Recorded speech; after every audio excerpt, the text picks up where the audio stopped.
வணக்கம். Welcome to கதை திரட்டு audio books. இந்த வீடியோவில் நம்ம என்ன கதை கேட்க போகிறோம்னா, அது ஒரு அழகிய நிலா காலம் கதையின் 6வது பகுதி. நம்ம சேனலை இது வரைக்கும் சப்ஸ்கிரைப் பண்ணாதவங்க சப்ஸ்கிரைப் பண்ணுங்க. பக்கத்தில் இருக்கிற பெல் ஐகானை கிளிக் பண்ணி ஆளுங்கிற ஆப்ஷனை ப்ரெஸ் பண்ணுங்க. ஸோ தட் நான் போடுற கதைகளை உடனுக்குடனே நீங்கள் கேட்கலாம். வாங்க கதைக்குள்ளே போகலாம். சபேசன் கொல்லைப்புறமாக வந்து கிணற்றடியில் குளிப்பது தெரிந்தது. நல்ல பசியாக இருக்கும் அவருக்கு என்கிற பதைப்புடன் அவள் தட்டையும் மணையையும் வைத்தாள். அவர் எதுவுமே பேசாமல் ஏதோ தீவிர யோசனையுடன் சாப்பிட அமர்ந்தார். அவளுக்கு தன் ஆதங்கத்தை அவரிடம் தெரிவிக்க வேண்டும் போல் இருந்தது. தன் துயரத்தை யாருடனாவது பகிர்ந்து கொள்ள வேண்டும் போல் இருந்தது. அவர் முகத்தில் தெரிந்த கடுமையையும் தீவிரத்தையும் பார்த்து பேசாமல் இருந்தாள். நேற்று இதே சரோஜாவின் பேச்சிற்குத்தான் அவருக்கு கோபம் வந்தது என்ற நினைவு வந்தது. கொஞ்சம் கூட தோழமை உணர்வே இல்லாமல் விலகியே இருக்க இவரால் எப்படி முடிகிறது? நம்மை சக தர்மிணியாக இவர் எப்பொழுது ஏற்றுக்கொள்வார்? அவர் சாப்பிட்டு முடிந்ததும் அவள் மெல்ல சொன்னாள், சங்கரலிங்கய்யராத்துக்கு இங்க இருந்து சாப்பாடு அனுப்ப வேண்டாமா? சமைச்சாச்சா? ஆச்சு.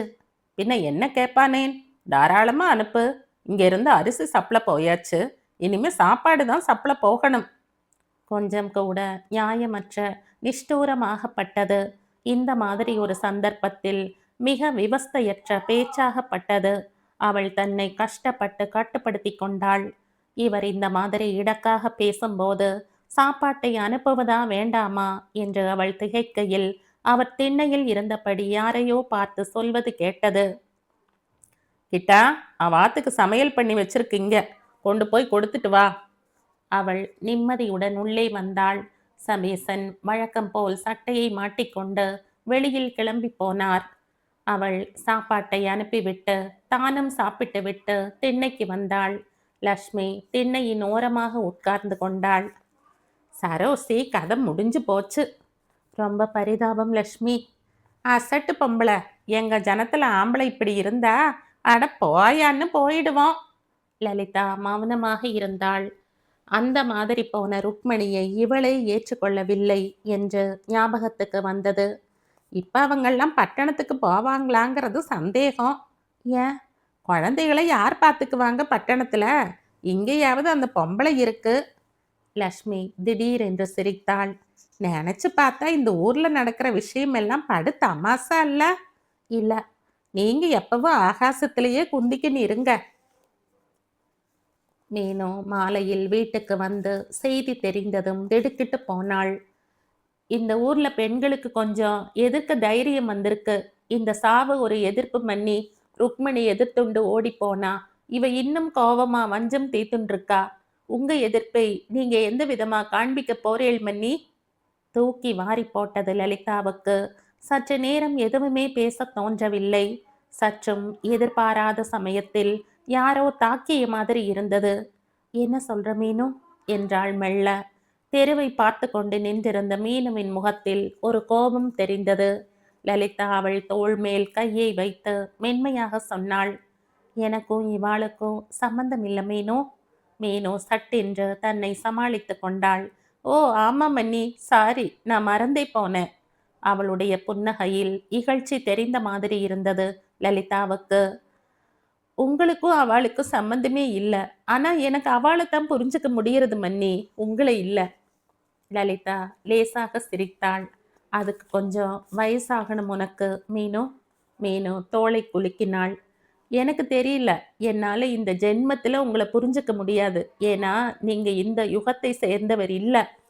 அவளுடைய கோபமும் தீர்மானமான பேச்சும் லலிதாவிற்கு திகைப்பை தந்தது. கூடவே சிரிப்பும் வந்தது. சரோஜி அப்படி செத்து போனது ரொம்ப நியாயமான விஷயம் மாதிரின்னா நீ பேசுற? அது ரொம்ப அநியாயமான சாவு மீனும். முன்ன பின்ன யோசிக்காம சுய பச்சாதாபத்துல கோபத்துல செஞ்ச காரியம் அது. நான் நியாயம்னு சொல்லலையே மன்னி. ஆனா அவ சாவை புரிஞ்சுக்க முடியறது. மனுஷனுக்கு கோபமும் குத்தமும் இல்லைன்னா சுதந்திரத்துக்கு வழியே இல்லை மன்னி. நம்ம அடிமைத்தனம் போகவே போகாது. ஆத்திரப்பட்டாத்தான், நம்ம கோபத்தை காட்டினாத்தான் கொஞ்சமாவது நம்ம குரல் வெளியே கேட்கும். ஆக்கப்பூர்வமான கோபமா இருக்கணும் மீனு. அழிக்கிற கோபமா இருக்கக்கூடாது. இப்ப அவ செஞ்சதுனால என்ன லாபம்னு சொல்லு? குழந்தைகள் அனாதை ஆனதுதான் மிச்சம். நம்மால தான் அவ அந்த முடிவுக்கு வந்தான்னு அவளுடைய புருஷன் வருத்தப்படாம இருக்க மாட்டான். லக்ஷ்மி பெரிதாக சிரித்தாள். நீ ரொம்ப அரியா புள்ள மீனு. அந்த ஆளாவது வருத்தப்படுறதாவது ஒளிஞ்சது கழுதைன்னு கிடப்பான். மீனு பதிலே பேசாமல் வெகு நேரம் திண்ணையில் முழங்கால்களை கட்டிக்கொண்டு வெறிச்ச ஒடிய பார்வையுடன் உட்கார்ந்திருந்தாள். ஓ, எத்தனை துல்லியமான மனசு இவளுக்கு என லலிதாவுக்கு வருத்தம் ஏற்பட்டது. அவள் மென்மையாக மீனுவின் தோளில் கையை வைத்தாள். என்ன மீனு? மீனு ஓர் ஆயாசத்துடன் எழுந்தாள். எல்லாமே நினைக்க நினைக்க அலுப்பா இருக்கு மன்னி. நம்ம சமூகத்துல பெண்களுக்கு எத்தனை மோசமான ஒரு இடம்னு நினைச்சா ரொம்ப வேதனையா இருக்கு. இதையே நினைச்சுண்டு நீ உட்கார்ந்திருக்க கூடாது. அதை நினைக்காம என்னால இருக்க முடியாது. இந்த ஊருக்கு வந்தப்புறம் அந்த நினைப்பு ஜாஸ்தியா போச்சு. நான் சொன்னேனே மீனுமா, இந்த ஊரு ரொம்ப பேஜார் பிடிச்ச ஊரு. லலிதா சிரித்தாள். ஊரையும் ஜனங்களையும் எப்பவும் குறை சொல்லிட்டு இருந்தோம்னா மனசுல கஷ்டம் ஒண்ணுதான் மிஞ்சும், கசப்பு ஒண்ணுதான் மிஞ்சும். அந்த கசப்பு ரொம்ப ஆபத்தானது மீனு. மனசு கசந்துதான் போறது மன்னி. லலிதாவின் கண்களில் திடீரென்று நீர் நிறைந்தது. மீனுவை நேராக பார்க்கையில் துக்கம் தொண்டையை அடைத்தது. வேண்டாம் மீனு, உன் மனசும் அப்படியெல்லாம் ஆயிடக்கூடாது. அது அப்புறம் தன் சுபாவத்தையே மறந்துடும். மற்றவாளை சந்தோஷப்படுத்த வேண்டிய அவசியத்தையே மறந்து போகும். வயிறு காஞ்சு போறதை விட மனசு காஞ்சு போறது ரொம்ப துக்கப்பட வேண்டிய விஷயம் மீனு. மீனு ஒரு லேசான திகைப்புடன் லலிதாவை பார்த்தாள். பிறகு தலையை குறிந்து கொண்டாள். அவள் மறுபடி லலிதாவை நிமிர்ந்து பார்க்கையில் பார்வையில் ஒரு சஞ்சலம் தெரிந்தது. என்னுடைய கோபம் எல்லாம் மனிதாபிமானத்தினால வர்றது மன்னி. உண்மையான சமுதாய பிரக்ஞையினால வர கோபம். நம்ம சுத்தி நடக்கிற விஷயத்தால நம்ம பாதிக்கப்படலைன்னா நம்ம கிட்ட ஏதோ கோளாறுன்னு அர்த்தம். லலிதாவுக்கு சிரிப்பு வந்தது. ஏதும் நமக்கு ஏதும் பாதிப்பு ஏற்படவில்லை என்று இவள் நினைக்கிறாள் என்று தோன்றியது. முரண்டு கத்தி எதிர்ப்பை வளர்க்க காண்பித்தால்தான் பாதிப்பு ஏற்பட்டதாக அர்த்தம் இவளுக்கு என்று தோன்றியது. இன்றைக்கு காலையில் இருந்து மனசு அதிர்ந்து துக்கித்து போயிருப்பது இவளுக்கு எப்படி தெரியும்? சரோசியின் சடலத்தை கண்டு அதிர்ந்து போனதும் அவளுடைய வார்த்தைகளை நினைத்து நினைத்து விசனம் ஏற்படுவதும் யாருக்கும் தெரிவிக்க வேண்டிய அவசியம் இல்லை. அந்த குழந்தைகளை கண்டு மனசு பரிதவித்தது அந்த பரமனுக்குத்தான் தெரியும். இவையெல்லாம் பாதிப்பு இல்லாமல் வேறு என்ன என்று அவள் திகைத்தாள். உங்களை அப்படியே ஒரு உலுக்கு உலுக்கி எத்தனை முறை மீனு நம்மை பார்த்து அப்படி சொல்லி இருக்கிறாள். வேண்டாம், என்னை யாரும் உலுக்க வேண்டிய அவசியம் இல்லை மீனு. எந்த அநியாயத்தை கண்டும் எனக்கு பொறுக்காது.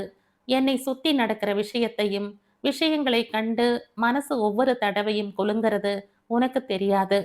ஆனா என்னுடைய பாதிப்பு வித்தியாசமானது. எனக்கு கோபம் வர்றதில்ல, வருத்தம் ஏற்படுறது.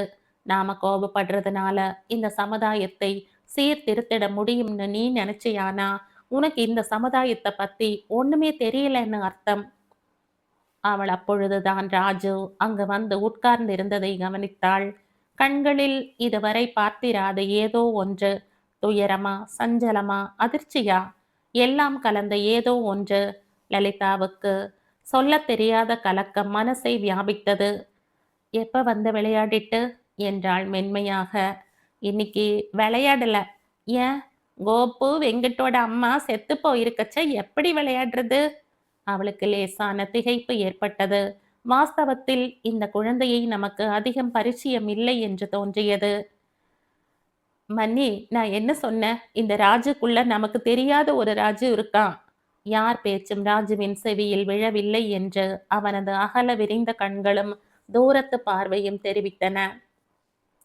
கோபுவோட அம்மா ஏன் செத்து போனா தெரியுமா? லலிதாவுக்கு தூக்கி வாரி போட்டது.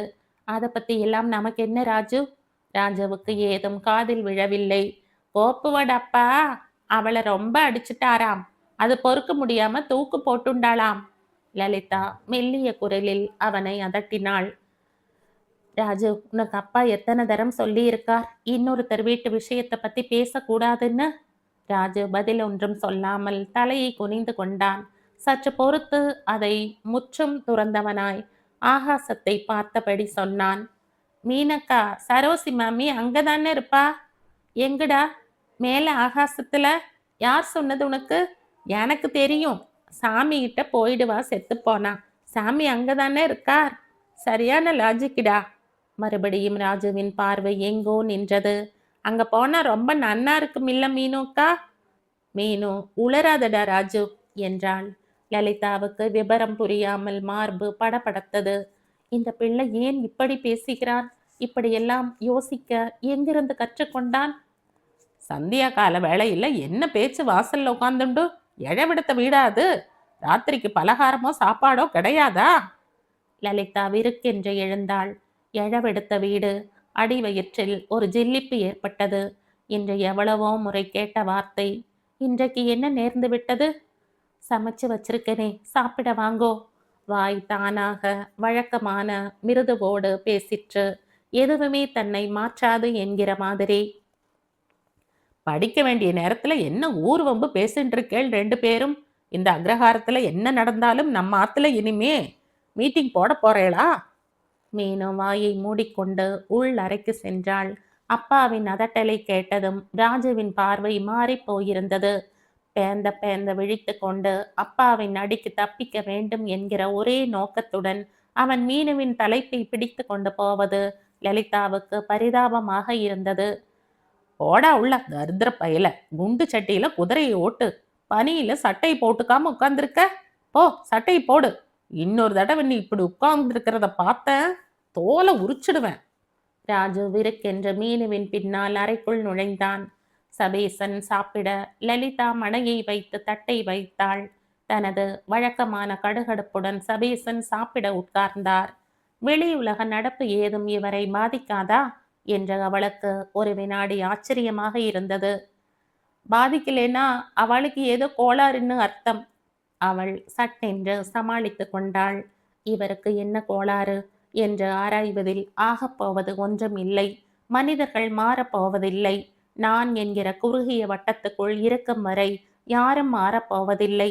மனிதாபிமானம் என்பதெல்லாம் ஆத்மார்த்தமாக வரவேண்டிய விஷயம். அது சுபாவத்தில் இல்லை என்றால் அந்த நஷ்டம் ஈடு செய்ய முடியாதது. பிறவி குருடு மாதிரி, பிறவி ஊமை மாதிரி. இவற்றிற்கு கூட நிவர்த்தி உண்டு. மனசு குருடாய் ஊமையாய் போய்விட்டால்தான் விமோசனம் இல்லை இந்த ஜென்மத்தில். திடீரென்று சபேசனுடைய தம்ளர் சுவர் பக்கம் பறந்து சுவரில் பட்டு நங் என்ற ஓசையுடன் கீழே விழுந்தது. அவள் திடுக்கிட்டு சுய நினைவுக்கு வந்தாள். சபேசனின் முகம் ஜிவு ஜிவு என்று சிவந்திருந்தது. 2 தடவை ஊர்கா போடுன்னு சொல்லியாச்சு, பேசாம வெறிச்சு பார்த்துட்டு உட்கார்ந்துருக்க. என்ன அலட்சியம்னு கேட்கிறேன். அவள் பதற்றத்துடன் எழுந்தாள். ஓ, எனக்கு காதல விழல, தோ போடுற. கையை உதறிக்கொண்டு சபேசன் எழுந்தார். எனக்கு வேண்டியதில்ல, நீயே கொட்டிக்கோ. பிரம்மஹத்தி பிடிச்ச மாதிரி உட்கார்ந்துட்டு இருக்கிறது காதல விழலைங்கிறது அத்தனையும் வேஷம். அலட்சியம் பண்ணணும்னா மார்க்கமா இல்ல. தட்டில் அவர் பிசைந்த மோர் சாதம் அப்படியே இருந்தது. அவளுக்கு இன்றைக்கு என்றும் இல்லாத சஞ்சலம் ஏற்பட்டது. இந்த மாதிரி தினமும் கோபத்தில் அன்னத்தை எறிந்தால் இந்த வீட்டில் என்ன தங்கும்? தொண்டையில் துக்கம் கனமாக எழும்பியது. தயவு செய்து உட்காருங்கோ. சத்தியமா எனக்கு காதல விழல. நாய்க்கு ரொட்டி துண்டை வீசி போடுற மாதிரி நீ போடுற சாதம் எனக்கு வேண்டியதில்லை. சமேசன் கிடுகிடுவென்று கொல்லை கிணற்றுக்கு சென்று கையை கழுவி கொண்டார். ஒவ்வொரு முறையும் அவர் கத்தும்போது ஏற்படும் திகைப்பும் கேள்வியும் இப்பவும் ஏற்பட்டது. இவர் என்றைக்கு நம்மை புரிந்து கொள்ளப் போகிறார்? சட்டென்று அவள் பார்வை திரும்பிற்று. ராஜு சமையலறை வாயிலில் அவளையே பார்த்தபடி நின்றிருந்தான். பார்வையில் ஒரு பீதியும் ஒரு அசாதாரண துயரமும் தெரிந்தது. சற்று முன் அவன் ஆகாசத்துக்கு போயிட்டா எத்தனை நன்னா இருக்கும் என்று சொன்னது அவளுக்கு திடீரென்று நினைவுக்கு வந்தது. வீட்டு வாசலில் வில் வண்டி நின்றிருந்தது. காலேஜுக்கு நேரமாகிவிட்டது என்கிற பரபரப்பில் மீனு கிளம்பினாள். போயிட்டு வர மன்னி. ஜாக்கிரதையா போயிட்டு வா. வண்டியில் ஏறி உட்காரும்போது அவள் இதழ்களில் புன்னகை அரம்பிற்று. இது மன்னியின் வழக்கமான உபதேசம். தன்னிடம் பேசுகையில் அம்மாவே இத்தனை கனிவையும் பிரியத்தையும் காண்பித்திருக்கிறாளா என்று சந்தேகம் வந்தது. நானும் வண்டியில வரட்டுமா மீனுக்கா? அவள் சட்டென்று திரும்பி பார்த்தாள். ராஜுவின் கண்களில் ஒரு ஏக்கம் தெரிந்தது. அப்பா ஆத்துல இல்ல. அவளுக்கு பரிதாபமாக இருந்தது. சரி, சீக்கிரம் ஏறிக்கோ. சட்டென்று அவன் முகம் பிரகாசமாக மாறியது. பையை வண்டிக்கு உள்ளே எறிந்துவிட்டு ஒரு துள்ளலுடன் ஏறிக்கொண்டான். வண்டி கிளம்பியதும் அவன் முகத்தை பார்க்கையில் மீனவுக்கு லேசான ஒரு வேதனை ஏற்பட்டது. எத்தனை ஆனந்தம் இந்த முகத்தில்! ஒரு சராசரி குழந்தைக்கு இருக்க வேண்டிய சராசரி ஆசைகள், சந்தோஷங்கள், இவற்றை எல்லாம் மாமா இவனுக்கு ஏன் கொடுக்க மறுக்கிறார்? சராசரி குழந்தையாக இவன் இருக்கக்கூடாது என்று ஏன் நினைக்கிறார்? வண்டியில அவன் போகக்கூடாது. உடம்புக்கு சொகுசு பழகிட்டா ஒரு காரியத்துக்கும் அந்த உடம்பு உதவாது. அதை எத்தனை தீவிரமாக செயல்படுத்துகிறார். ஒரு நாளைக்கு ஆசைக்கு கேட்டால் கூட முடியாது. அவனுக்கு என்னவோ அதற்கு தகுதி இல்லாத மாதிரி. எதற்காக இந்த டிசிப்ளின்? வேலு, நான் வண்டியில வந்தேன்னு அப்பா கிட்ட சொல்லிடாத. சொல்லிட போறேன். ராஜுவின் கண்களில் நிஜமான பயம் தெரிந்தது. அப்ப வண்டியை நிறுத்து, நான் இறங்கிக்கிறேன். ஐயய்ய, குந்து, இது என்ன பயம்? இன்னும் எத்தனை வயசு வரைக்கும் பயந்துகின்னு சாவ போறியோ? மீனு பேசாமல் யோசனையுடன் உட்கார்ந்திருந்தாள். இந்த ஊருக்கு வந்து 6 மாதங்களுக்கு மேல் ஆகிவிட்டன. இன்னும் சொந்த மாமாவிடம் அவளுக்கு பிடிமானமோ ஒட்டுதலோ ஏற்படவில்லை. இரத்த சம்பந்தமே இல்லாத மாமியிடம்தான் ஒட்டியிருக்கிறது. இந்த மாமாவை யாராலும் புரிந்து கொள்ள முடியாது என்று தோன்றியது. வாயில் தப்பி தவறி கூட வீட்டவர்களுக்காக நல்ல வார்த்தை வருவதில்லை. எதற்கும் துக்கிரித்தனமான வார்த்தைகள். கரிசனத்தை காண்பித்தாலும் கோபம். ஏன் ஹார்லிக்ஸ் குடிக்கல? ஏண்டா படவா, சட்டை போட்டுக்காம பனியில உட்கார்ந்துருக்க? ஏன் தலகாணி வச்சுக்காம தூங்குற? ஒவ்வொரு முறையும் கோபத்துடன் அடி, ஆங்காரத்துடன் அடி. இந்த ராஜாவுக்கு மாமாவை பற்றி எந்த கனிவான நினைவும் இருக்கப் போவதில்லை. அவன் மேல் அவருக்கு வரும் கோபமெல்லாம் அவன் மீது அவருக்கு இருக்கும் அதீதமான பிரம்மையினால் என்று கண்டிப்பாக அவனுக்கு புரிய போவதில்லை. அப்பாவுக்கு என்னை கண்டா பிடிக்காது. எத்தனை நிச்சயமாக நம்புகிறான். அவனுடைய பள்ளிக்கூடம் வந்துவிட்டது. அவன் மீனுவை தாண்டி கொண்டு ஒரு துள்ளலுடன் கீழே இறங்கினான். வேடிக்கை பார்த்து கொண்டு நின்ற பையன்களை ஒரு பெருமிதத்துடன் ஒரு பார்வை பார்த்தான். மிராசுதாரர் வண்டியில வந்து இறங்குறாருடோய். அதை அவன் ஒரு அசட்டு புன்னகையுடன் ஏற்றுக்கொண்டு நிற்பதை அவள் ஒரு பரிதாபத்துடன் பார்த்தாள். நீ கிளம்பு வேலோ, காலேஜுக்கு நேரமாச்சு என்றாள். என்ன பயப்படுதுமா இந்த புள்ள சாமியை கண்டு? அவள் பதில் பேசாமல் சுற்றுப்புறம் தெரிந்த வயல்களை பார்த்தாள். இந்த ஊர்லேயே இருந்தியானா இந்த வயல்களே உனக்கு கண்ணுக்கு தெரியாது. மன்னியின் வார்த்தைகள் நினைவுக்கு வந்தன. வாஸ்தவமான வார்த்தைகள் என்று தோன்றியது. இங்கிருக்கும் பசுமைக்கும் இங்கிருப்பவர்களின் மனதின் வெறுமைக்கும் எத்தனை வித்தியாசம்! ஏன் இப்படி எல்லோரும் இருக்கிறார்கள்? கோபத்தின் பொறாமையில், வம்பில், சோம்பேறித்தனத்தில் சுவாசிக்கும் காற்றையே விஷமாக்குகிறார்கள். அதன் பரிணாமம் பலவித ரூபங்களில் இங்கு இருக்கும் குழந்தைகளிடம் தெரிகிறது. அவர்களது அசட்டுத்தனத்தில், அரட்டை பேச்சில், நீசத்தனத்தில். 20 வருடங்கள் கழித்து இந்த கிராமம் இன்னும் மோசமாக போகிறது. இவர்கள் கூட்டுக்குள் வாழும் புழுக்கள், ஜன்னல் இல்லாத, காற்றோட்டம் இல்லாத கூடுகள். அந்த புழுக்கம்தான் இத்தனை வித அசிங்கங்களுக்கும் வக்ரங்களுக்கும் காரணம். தாங்கள் இருக்கும் வட்டம் எத்தனை சிறியது என்று புரியாமல் அதிலேயே சுற்றி சுற்றி வந்து திணறும் குருட்டு புழுக்கள். அவள் காலேஜுக்கு பஸ்ஸை வழியில் பிடித்து போய் சேர்கையில் இன்று மணியோசை கேட்டது. அவள் அவசரமாக படியேறினாள். கூடவே அவசரமான காலடிகள் அவளை தொடரும் ஓசை கேட்டது. திரும்பி பார்த்தாள். ஹரிஹரன் எத்தனை பளிச்சென்று சிரிக்கிறான், பல் எத்தனை வரிசை என்று மனசு மறுபடி வியந்தது. அவள் அவசரமாக குட் மார்னிங் சார் என்றாள். Good morning. எனக்கு இந்த சார் போடுறது பிடிக்காதுன்னு முன்னாலேயே சொல்லியிருக்கேன் போல இருக்கே. எனக்கு ஞாபகம் இல்லை, ஆனால் இது காலேஜ் கட்டிடம்னு எனக்கு ஞாபகம் இருக்கு. எந்த இடமானாலும் அத்தனை பெரிய மரியாதை எனக்கு வேண்டாம் உன்னிடமிருந்து. ஒரே அக்ரஹாரத்தை சேர்ந்தவர் இத்தனை விலகி இருக்க கூடாது. அவளுக்கு லேசாக முகம் சிவந்தது. அவள் தன் கூச்சத்தை மறைத்து கொள்ள சிரித்தாள். வேகமாக அவனுடன் நடந்து கொண்டே பேசினாள். ஒரே அக்ரஹாரத்துல இருக்கிற நினைப்பே எனக்கு மறந்து போறது. உங்கள தவிர உங்க வீட்ல நான் யாரையும் இதுவரை பார்த்ததில்ல. அவன் கண் கொட்டாமல் அவளை யோசனையுடன் பார்த்தான். எங்க வீட்ல யாரும் வெளியில போறதில்ல. நீ வாயேன் மீனு எங்க வீட்டுக்கு. தன் பேச்சினால் நிர்பந்திக்கப்பட்டு அவன் அழைக்கிறானோ என்று அவளுக்கு சம்சயம் ஏற்பட்டது. இன்னைக்கு வரையா சாயங்காலம்? அவன் கண்களிலும் சிரிப்பிலும் ஆர்வம் தெரிந்தது. வகுப்புக்கு நேரமாகிவிட்டது என்கிற குழப்பத்துடன் அவள் ஓகே என்றாள். தேங்க்யூ, நான் காத்துன்றிருப்பேன். அவள் வகுப்புக்குள் நுழைகையில் முகம் சிவந்திருந்தது. மார்பு வேகமாக அடித்து கொண்டிருந்தது. இன்றைக்கு பாடத்தில் மனசு லயிக்கவில்லை. திரும்ப திரும்ப அந்த சிரிப்பை பற்றி பார்வையை சுற்றி நின்றது. எத்தனை நெருங்கிவிட்டான் இந்த 6 மாதங்களில். நீ என்று அழைக்கிற அளவுக்கு. அவனையும் அவன் சிரிப்பையும் கண்டவுடன் கொஞ்ச நாட்களாக அடி வயிற்றில் இருந்து ஜிவ் என்று ஏதோ கிளம்பி நெஞ்சை அமிழ்த்துகிற மாதிரி இருந்தது. பனிப்படலமாய் ஏதோ ஒன்று கண்களில் செருகிற்று. மார்பு படபடத்தது. என்ன நேர்ந்து விட்டது நமக்கு? யோசிக்க யோசிக்க ஒரு அவமான உணர்வு மனசை வியாபித்தது. நாம் இந்த மாதிரி ஒரு சராசரி உணர்வுக்கு பலியாவது அபத்தமான விஷயம். இது வெறும் இனக்கவர்ச்சியாக இருக்க வேண்டும். அந்த கிராமத்தில் எல்லா ஆண்களையும் கிராமியமாக வைதீகமாக பார்த்தவளுக்கு இவனுடைய நாகரிக உடையும் பாவனையும் போதையை தந்திருக்க வேண்டும். This is a simple biological reaction. அவன் பட்டணத்தில் பழகுவது போல் அவளுடன் இயல்பாக பழகுகிறான். இந்த கிராம சூழலில் அவனது சரளமும் சிரிப்பும் வித்தியாசமாகப்பட்டால் அவள் மூளைக்குத்தான் ஏதோ கோளாறு என்ற அர்த்தம். இந்த மாதிரி ஒரு கோளாறு மூளைக்கு ஏற்பட்டால் நமக்கு விமோசனம் இல்லை. எத்தனை கனவுகள் இருந்தன மனசில், எத்தனை லட்சிய கனவுகள் இப்பவும் இருக்கின்றன.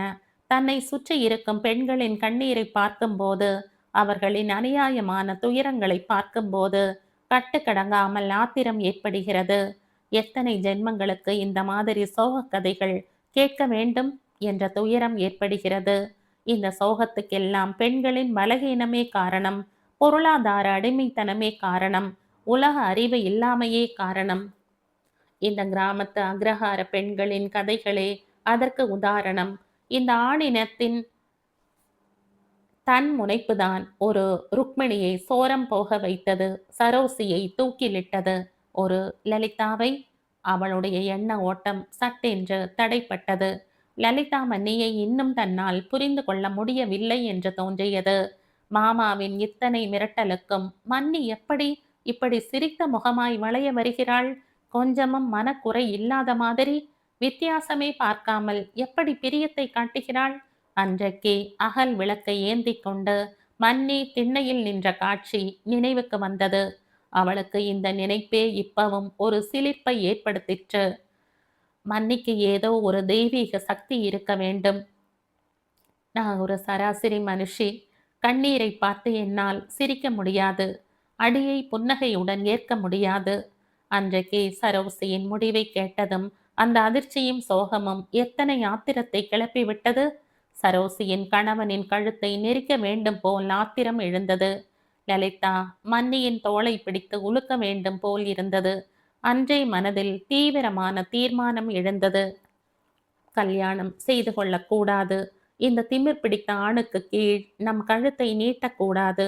அந்த மாதிரி நீட்டுவது ஒரு தற்கொலைக்கு சமானம்.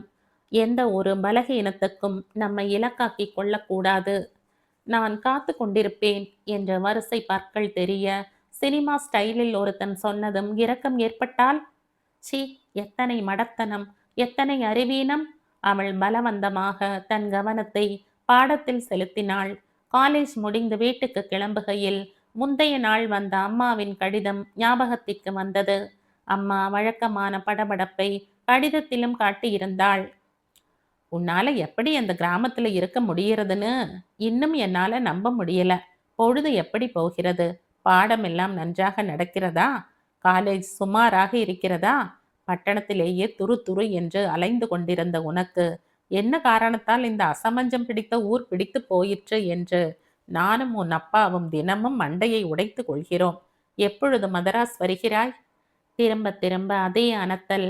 அவள் தனக்குள் புன்னகைத்து கொண்டாள். இன்னும் எனக்கே புரியவில்லை என்று சொல்லிக் கொண்டாள். ஊருக்கு திரும்ப பஸ் இன்னும் வந்த பாடில்லை. நீ லலிதாவோட நாத்தனார் பெண் இல்ல? அவள் திடுக்கிட்டு திரும்பி பார்த்தாள். ருக்மிணி நின்றிருந்தாள் லேசான புன்னகையுடன். ஆமா. இங்க எங்க வந்த? நான் இங்கதான் காலேஜில் படிக்கிறேன். ஓ, வாயேன் எங்க ஆத்துக்கு. இங்க தான் பக்கத்து சந்துல இருக்கு என் வீடு. ஆனா எங்க ஆத்துக்கு வந்தேன்னு நீ அக்ரஹாரத்துல சொல்லிடக்கூடாது. ருக்மிணியின் சிரிப்பு மனசை என்னவோ செய்தது. இன்னொரு நாளைக்கு வரேன் மாமி, எனக்கு இப்ப நேரமே இல்ல. அப்ப சரி. ருக்மிணி சுற்றமுற்றம் பார்த்துவிட்டு லேசாக தயங்கி விட்டு கேட்டாள். கிருஷ்ணனை பாத்தியோ? எப்படி இருக்கான்? சௌக்கியமா தான் இருக்கா மாமி. நேத்திக்கு கூட விளையாடின்னு இருந்தான், பார்த்தேன். ருக்மிணியின் கண்களில் நீர் திரையிட்டது. கிருஷ்ணனுக்கு அடுத்தவளை கையோடு தூக்கிண்டு வந்துட்டேன். இவன் விவரம் தெரிஞ்ச பையன் வரமாட்டேன்னுட்டான். எனக்கு இன்னும் அடிச்சுக்கிறது மனசு. இவன் நினைவு வந்துட்டான். சாப்பாடு உள்ள இறங்க மாட்டேங்கிறது. தூரத்தில் பஸ் வருவது தெரிந்தது. ருக்மிணி அவசரமாக கண்களை துடைத்து கொண்டாள். உன்னை மறுபடியும் பார்க்கறேன். அவனை பத்தின சமாச்சாரம் அடிக்கடி உங்ககிட்ட இருந்து தெரிஞ்சுக்கலாமே. உன்னை பார்த்ததும் ரொம்ப சந்தோஷமாச்சு மீனு. மீனு பஸ்ஸில் ஏறிக்கொண்டு அவளுக்கு கை அசைத்து விட்டு உட்கார்ந்து கொண்டாள். வெகு நேரம் வரை ருக்மிணி பஸ் ஸ்டாப்பில் நின்று கொண்டிருந்தது தெரிந்தது. மனசில் துயரம் பனி மூட்டமாய் அமர்ந்தது. இயற்கையே பெண்ணுக்கு விரோதி என்று தோன்றியது. எத்தனை விதமான முடிச்சுக்கள்! சுதந்திரமாக செயலாற்ற முடியாதபடி எத்தனை தினுசு முடிச்சுக்கள்! இந்த மாதிரி முடிச்சுக்களில் எந்த தருணத்திலும் நாம் அகப்பட்டு கொள்ளக்கூடாது என்று அவள் தீர்மானித்து கொண்டாள். அன்று மாலை டிஃபனும் காஃபியும் ஆன பிறகு ராஜுவை அழைத்து கொண்டு கிளம்பினாள். ஹரிஹரன் வீட்டு கதவை தட்டுவதற்கு முன் கதவை திறந்து நின்ற அவனுடைய பளிச்சென்ற புன்னகையையும் வரிசை பற்களையும் பார்த்த மாத்திரத்தில் அவளது தீர்மானங்களும் லட்சியங்களும் அந்த வினாடியில் மறந்து போயின. ஹரிஹரன் வசீகரமாக சிரித்தான். இருவரையும் பார்த்து வாங்கோ என்றான் வெகு உற்சாகத்தோடு. அந்த உற்சாகம் சற்று அதீதமாகப்பட்டது மீனாவுக்கு. மற்றவரை தொற்றிக்கொள்ளும் உற்சாகம். அவளையும் மீறி அவளது அதரங்களில் புன்னகை அரும்பிற்று.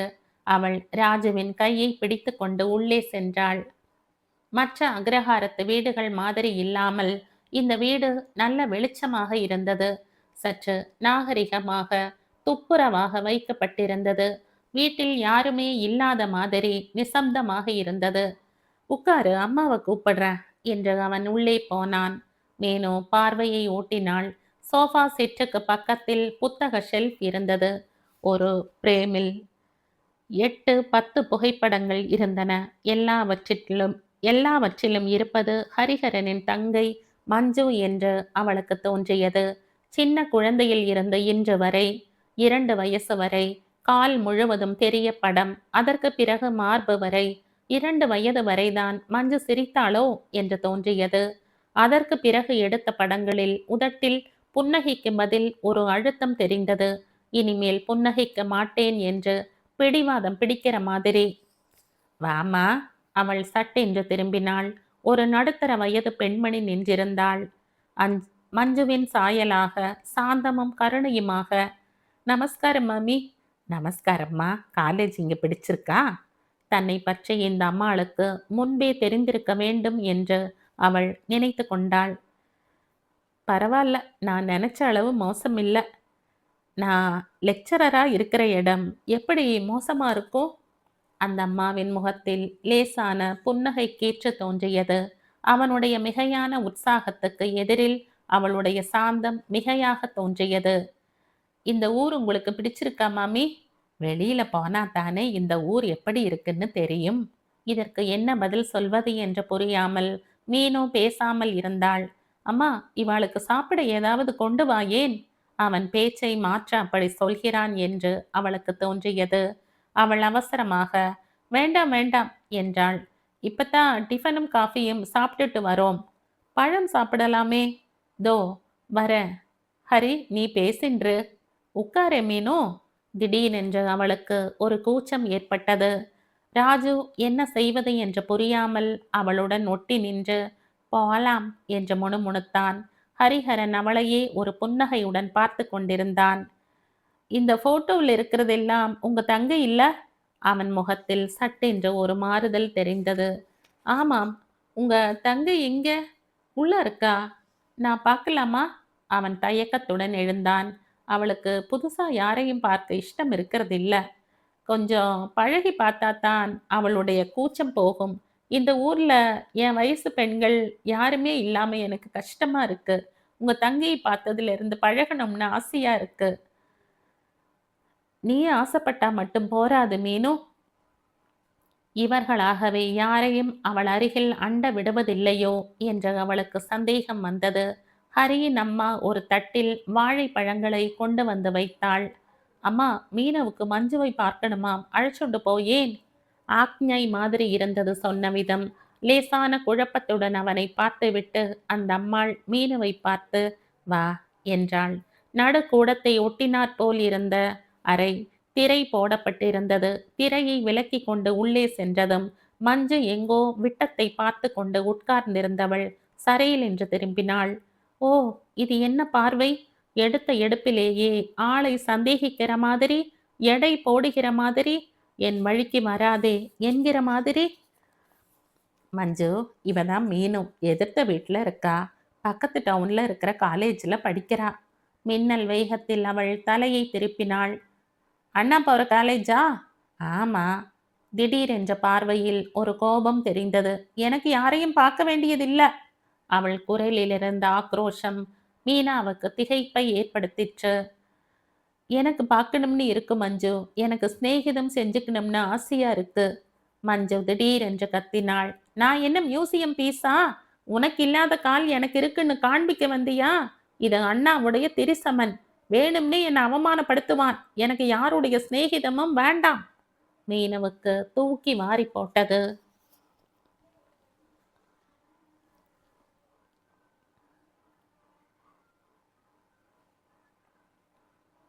இந்த கதையின் தொடர்ச்சியை அடுத்த பதிவில் கேட்கலாம். நன்றி.